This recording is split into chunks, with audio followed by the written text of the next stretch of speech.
Canal YouTube Eli Correia Oficial, o canal da saudade. Mande a sua carta, conte a sua história. Eu também quero narrá-la aqui no nosso canal, a sua história. E você pode enviá-la para esse e-mail, cartasaudadeelicorreia@gmail.com. E ainda peço a você que se inscreva no nosso canal. Vamos, se inscreva! Canal YouTube Eli Correia Oficial. Dê aquele like, faça aquele joinha e acione o sininho. E no canal YouTube Eli Correia Oficial, do sofrimento à felicidade. Eli Correia, você é uma pessoa especial para mim, pois só de ouvir a sua voz lembro dos bons momentos ao lado da minha avó. Uma sensação muito boa que lembra a minha infância, ouvindo a carta da saudade ao lado da minha vozinha querida. Quero contar aqui um pouco da história da pessoa mais maravilhosa que Deus me abençoou para ser minha mãe. O nome dela, Maria. Maria, minha mãe, sempre foi muito batalhadora e também sofreu muito nesta vida. Ela se casou com 16 anos apenas. Meu pai, uma pessoa boa, mas infelizmente com o passar do tempo, entrou no vício da bebida. Bebia demais. E quando bebia, se transformava tanto a ponto de agredir a minha mãe. A minha mãe por várias vezes fugiu de casa com medo que o meu pai a matasse. Era muito triste. Saíamos à noite em uma escuridão até chegar à casa de algum parente pedindo ajuda. No outro dia, meu pai aparecia pedindo perdão. Parecia outra pessoa. Pedia perdão, chorava, dizendo que aquilo nunca mais voltaria a acontecer. E ficava realmente, de fato, um bom tempo sem bebida. Mas era cair o pagamento, era chegar o dia do pagamento e ele enchia a cara. E o inferno começava novamente. Em uma dessas vezes, fugindo do meu pai, fomos para a casa da minha avó. E no outro dia, a mesma coisa. Meu pai na porta, implorando para minha mãe voltar, implorando por perdão, dizendo que nunca mais iria beber, nunca mais. Mas minha mãe, dessa vez, estava decidida a não voltar mais para ele. Ficamos na casa da minha avó Ana, minha mãe, eu e os meus 3 irmãos. Eu tinha uns 8 anos de idade. Meu irmão Rodrigo, 11 anos. Minha irmã Mônica, 4 anos apenas. E ainda o caçulinho Sérgio, com 1 ano e meio. E na casa da minha avó, morava com ela o meu tio Devair, que na época era ainda solteiro. Minha avó e o meu tio viviam sempre dando conselhos à minha mãe para sair daquela vida com meu pai, pois era muito sofrimento. Bem, passado alguns dias, meu tio Devair ia passear na casa de outro tio que todos nós, sobrinhos, o chamávamos de padrinho. Ele não era nosso padrinho, mas o chamávamos assim carinhosamente de padrinho. Era para ir meu tio Devair e um amigo dele. Minha mãe e nós crianças também queríamos ir, pois adorávamos ir na casa desse meu tio. Era uma chácara enorme, com piscina, casinha de boneca, campo enorme. Mas seria um passeio de final de tarde. Não iríamos aproveitar tudo, porém estávamos todos ansiosos para ir. E o carro estava lotado. A avó Ana não iria, pois um amigo do tio Devair iria também com a gente. Então ela não iria caber no carro. Mas em cima da hora, o amigo do meu tio decidiu não ir. Apareceu um compromisso. Então falamos: vó, vem junto, vó. Vó, vem junto. Ela não queria ir, mas insistimos, e ela decidiu então fazer a vontade dos netos. E veio. Vovó foi se trocar. Colocou uma camisa social preta e também uma saia preta. E ela mesma acabou dizendo: peraí, eu tô toda de preto, assim eu não vou não. Parece que eu tô de luto. Voltou no seu quarto e trocou a camisa por uma camisa branca. Seguimos então para a casa do padrinho. Uma alegria só. Era muito bom ficar junto de vovó e do tio. Chegamos no padrinho. Uma noite muito gostosa. O padrinho e o tio Devair eram muito brincalhões, eram muito amigos. Na volta, tarde da noite, tio Devair dirigindo, vovó com ele na frente, pediu para minha mãe entregar a minha irmã Mônica, que ela queria levá-la no colo dela.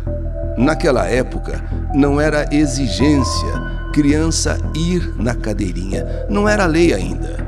Então, atrás do carro estávamos meu irmão Rodrigo, eu, a minha mãe com o caçulinha no colo. Na frente, meu tio Devair dirigindo, minha avó e a Mônica no colo dela.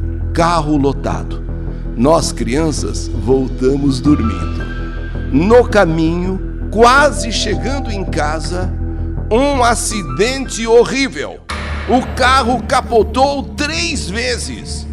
Quando parou, todos nós estávamos assustados, gritando, chorando. O tio e a minha mãe, a nossa mãe, nervosos, pedindo para todo mundo descer do carro. Desçam, desçam. Todo mundo estava com medo de o carro explodir, de o carro pegar fogo, ou então descer a valeta, porque ele tombou, ele capotou 3 vezes e ficou bem assim, à beira de uma valeta enorme. Então desçam, desçam, desçam, pelo amor de Deus, desçam. Meu tio e mamãe gritando, nós assustados, um desespero só. Lembro do meu tio me abraçando com tanta força, tadinho. E daí, quando percebemos que todos estávamos fora do carro, cadê a avó? Cadê a avó? Cadê a avó? Começamos a gritar, vó Ana! Vó Ana, cadê você, vó? Vó, cadê você, vó?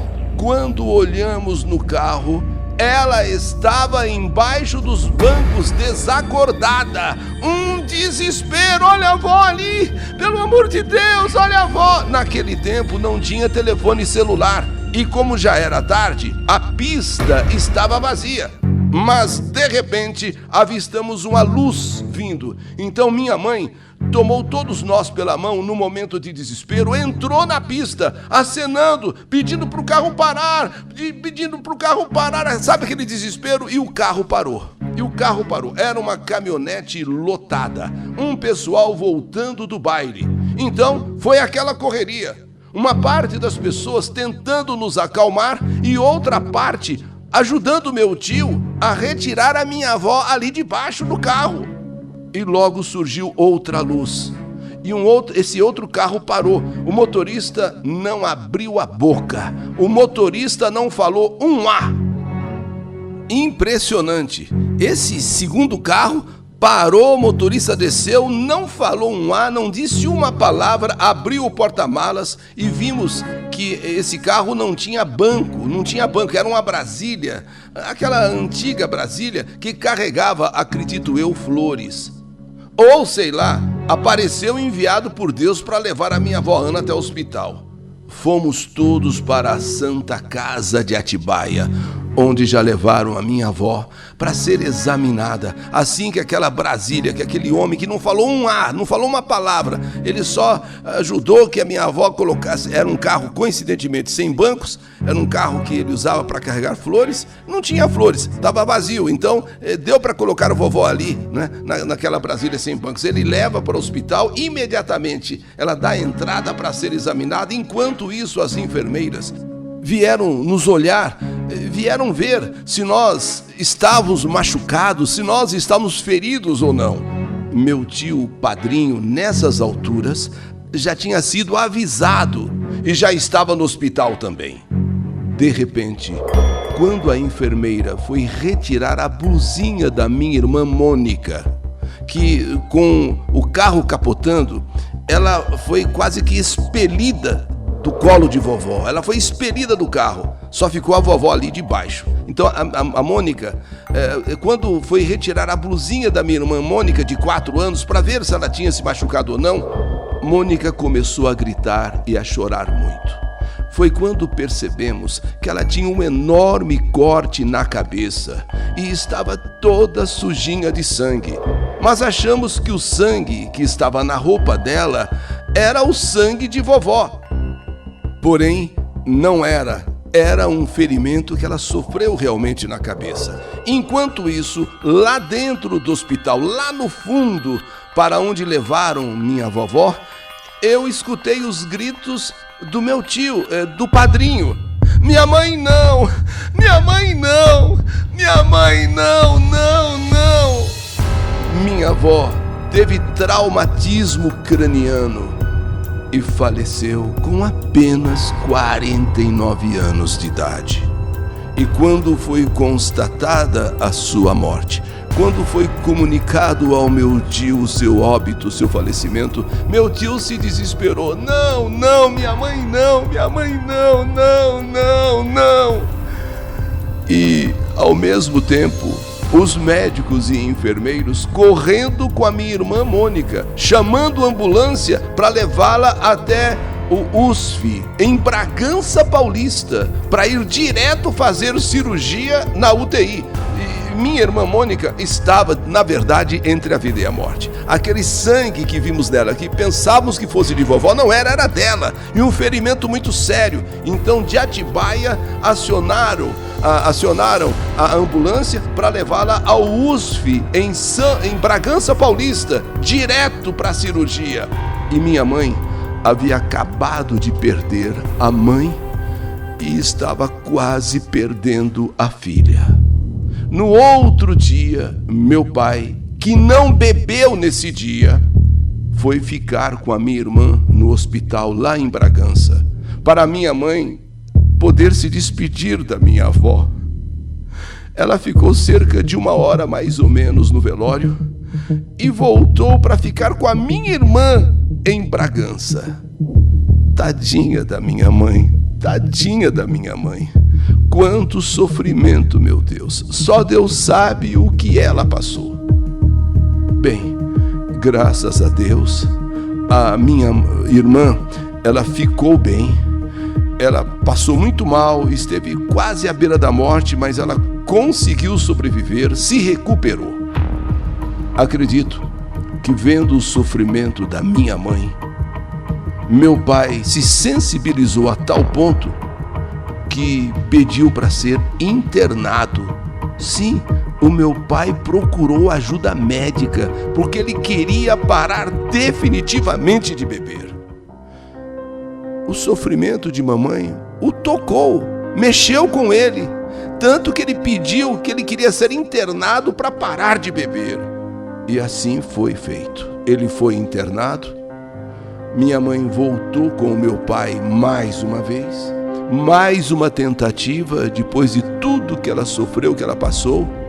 Parecia realmente que meu pai tinha sido chamado à responsabilidade, tinha sido tocado, pela responsabilidade, e mais uma tentativa de ser feliz ao lado do meu pai. Após uma perda tão grande na vida dela, que, como ela diz, parecia estar sozinha no mundo. Sabe quando você se vê sozinha no mundo? Era assim que mamãe sentia. Mas encontrou forças para viver, pois tinha 4 filhos precisando dela. Após isso, minha mãe viveu alguns anos bons com meu pai, que parou com a bebida. A parte financeira não era lá aquelas coisas, não era fácil. Entrava pouco dinheiro, mas estávamos felizes. Depois, meu pai achou outro lugar para trabalhar com flores e começou a ganhar bem, bem mesmo. E as coisas, então, começaram a melhorar para nós. O patrão do meu pai sabia do vício dele, sabia que ele poderia enfraquecer. Ele poderia, diante de um primeiro gole, voltar a beber. Que mesmo que tivesse sido internado, feito um tratamento para parar de beber, ele poderia ter uma recaída. O patrão sabia disso. Então, o patrão dele começou a oferecer bebida ao meu pai todo final de tarde. Mas o meu pai resistia. Até hoje não sabemos por que o patrão fazia isso. Por que o patrão fazia isso? Nós não temos ideia. Mas um dia, ele ganhou um bom salário na floricultura e foi para a cidade. Nesse dia, ele não resistiu à bebida e voltou caindo de tão bêbado. Meu Deus do céu, meu Pai do céu, começava tudo de novo. E assim foram vários dias de bebedeira, até que o dinheiro acabou. E ele começou a fazer contas, assim, fazer dívidas nos bares do bairro, porque o dinheiro acabou, mas a vontade dele beber, ele voltou a beber. Por que o patrão fez isso? Por quê? Quando um dia eu fui ao bar, a pedido da minha mãe, e perguntei para o dono do bar se a dívida de papai era grande, pois estávamos preocupadas, e implorei a ele para não contar ao meu pai. Eu fui lá a pedido de mamãe, vai lá ver se a dívida do seu pai é muito grande no bar, mas não conta para ele que eu vim aqui, não conta para ele. Mas o dono do bar acabou falando para o meu pai que eu tinha ido até lá saber qual era a dívida dele. Nesse dia, meu pai chegou em casa, parecia com o demônio no corpo. Nesse dia, como se estivesse endiabrado, ele começou a enforcar a minha mãe. Ele começou a apertar o pescoço de minha mãe, que quase morreu. Eu fiquei puxando o braço dele. Não, pai, não faz isso, pai. Pelo amor de Deus, pai. Larga minha mãe, pai, larga minha mãe. Quanto medo passamos. E assim que ele deu uma trégua, minha mãe se livrou dele, se liberta dele, pegou nós todos e fugimos. Mais uma vez. Meu pai começou a andar pelas ruas caindo de bêbado à nossa procura. E nós estávamos na casa de nossos parentes escondidos. O tempo foi passando até que os irmãos do meu pai o ajudaram, internando ele novamente. Minha mãe, como sempre, muito batalhadora, voltou a trabalhar na roça. Agora, também com a ajuda do meu irmão Rodrigo, que já tinha crescido, já era quase um homem feito, era um rapaz forte. Então ele, Rodrigo, começou a ajudar a nossa mãe a cuidar de nós. E batalharam, e trabalharam, mas muito, e conseguimos comprar um terreno. E minha mãe levantou 2 cômodos para nós e mudamos para a nossa casinha. Até choramos de emoção. Tanto sacrifício. E agora, com a ajuda do meu irmão, que havia crescido, já era um rapaz, já compraram um terreno e se construiu uma casinha. Tudo ia bem. Meu pai não morava mais com a gente, estava seguindo a vida dele. Um dia, o meu tio, que nós chamávamos de padrinho, e a minha tia, esposa dele, vieram em casa nos visitar. Reparamos que o meu tio estava muito rouco. Quando ficamos sozinhos com a minha tia, ela nos contou que ele estava fazendo alguns exames e tudo indicava que padrinho tinha câncer na garganta. Foi muita tristeza, muita. Meu tio, meu padrinho, que amávamos tanto. Então veio a confirmação com os exames. Realmente, o diagnóstico foi que padrinho tinha um câncer mesmo na garganta. E começou o seu tratamento. Mas o câncer, muito agressivo, já tinha espalhado, estava no fígado também. Padrinho agora muito amarelo. As enfermeiras o chamavam carinhosamente de canarinho. devido à sua cor amarela. Era uma brincadeira que faziam com ele para tentar alegrá-lo um pouco. Chegou o nosso canarinho lá no hospital, porque ele estava muito amarelo. Durante o tratamento, ele e a esposa se separaram. Foi muito difícil. Ela preferiu ir embora de casa. No momento em que ele mais precisava, a minha tia resolveu se separar. Os dois se separaram, foi uma coisa horrível. E no final da sua vida, com metástase em tudo quanto era órgão, a minha mãe ficou acompanhando ele no hospital. A esposa não aguentou, foi embora. Eu lembro que no Natal, ele muito mal, e minha mãe pediu a ele para não deixá-la, que era para ele ser forte, mas era muito sofrimento também. Na mesma hora em que você pede para a pessoa não ir embora, você fica pensando, poxa, viver também sofrendo assim? Ele aguentou e passou o Natal. E na virada do ano, ele pediu para colocar a cadeira ao lado de fora. Sabe, com aquela dificuldade, ele pediu que colocassem a cadeira do lado de fora para ele ver os fogos na virada do ano. Ele queria ver os fogos na virada do ano. Mas logo teve que deitar, pois estava muito fraco e com falta de ar. Em seguida, já teve que chamar uma ambulância. E estando no hospital, sofrendo muito, então a minha mãe, ela pediu que ele descansasse. Meu irmão, não dá mais. Não dá mais tanto sofrimento. Você já lutou tanto nesta vida. Você sempre foi um guerreiro. Descansa, meu irmão, descansa. E assim meu padrinho faleceu no dia 6 de janeiro, com 41 anos. Deus, como sentimos sua falta. Como sentimos, padrinho, a sua partida. Tadinha da minha mãe, mais uma perda. Mas ela sempre arrumava força e fé para seguir. Passado alguns anos, minha mãe conheceu uma pessoa que está junto dela até hoje. Seu nome, Aurélio. Minha mãe se casou.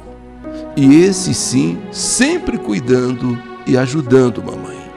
Afinal, minha mãe merece ser muito amada, muito bem tratada.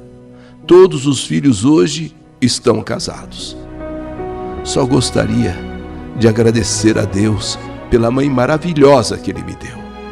E também agradecer a Deus por ela hoje ser feliz. Pois ela sofreu tanto na vida, sofreu tanto. Minha mãe, batalhadora e vitoriosa. Sentimos muita saudade de vovó, sentimos muita saudade do padrinho. Ao mesmo tempo, sentimos muita felicidade em ver você, mamãe, hoje feliz. Meu pai teve um AVC, parou de beber. Hoje ele mora em uma casa que construímos para ele no fundo do terreno da minha mãe. Hoje ele está bem, graças a Deus, mesmo com o AVC que sofreu. E está no fundo da nossa casa, da casa de mamãe. É isso, a nossa história de vida. História essa que eu queria muito contar. E com essa história, dizer à minha mãe que a amamos muito. E que ela é uma grande guerreira. E que merece ser muito feliz mesmo nessa vida.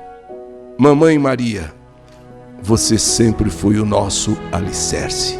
Mamãe Maria, você sempre foi a nossa deusa, o nosso amor. Nós temos por você muito orgulho e muita admiração, mamãe. Mãezinha, essa é a história que a vida nos escreveu. Que saudade de você! Do sofrimento à felicidade. História do canal YouTube Eli Correia Oficial.